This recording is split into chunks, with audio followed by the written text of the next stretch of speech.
Matapos ideklarang unconstitutional ng Korte Suprema ang impeachment complaint laban kay Vice President Sara Duterte noong nakaraang taon, pinagbawalan din ang pagsampa ng panibagong reklamo.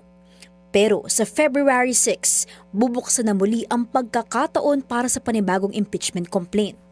At ang palasyo, tila hindi itinangging nagbago ang tindig ng Pangulo patungkol sa posibleng panibagong impeachment complaint laban sa bise.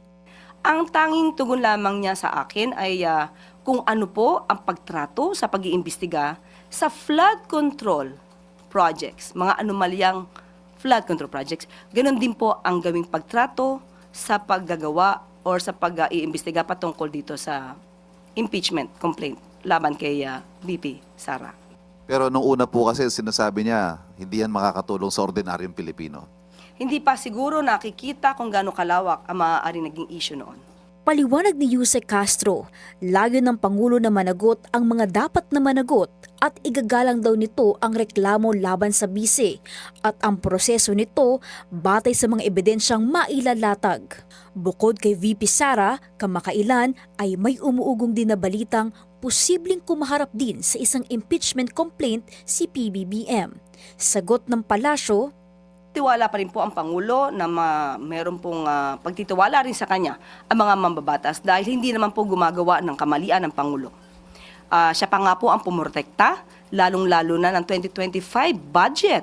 Sa mga matitino din po at maayos na mga mambabatas, alam po natin kung saan sila gagawi. Gagawi sila sa matino at hindi sa mga kurakot.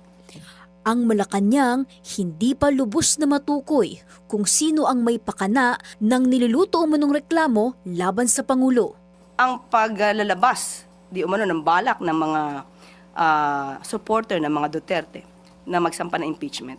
Sinasabi ng iba, ito para makaiwas, di umano, ang Vice Presidente sa mga isyung paglustay at mga di umanong pagtanggap ng pondo, milyong-milyong pondo mula sa mga drug lords. Ang Pangulo po, unang-una, hindi po siya nagnakaw ng pera. Pangalawa, siya po ang nagpapaimbestiga sa mga maaanumalyang flood control projects at maaaring naging sanhi ng korupsyon. Pangatlo, wala po siyang Mary Grace Piatos.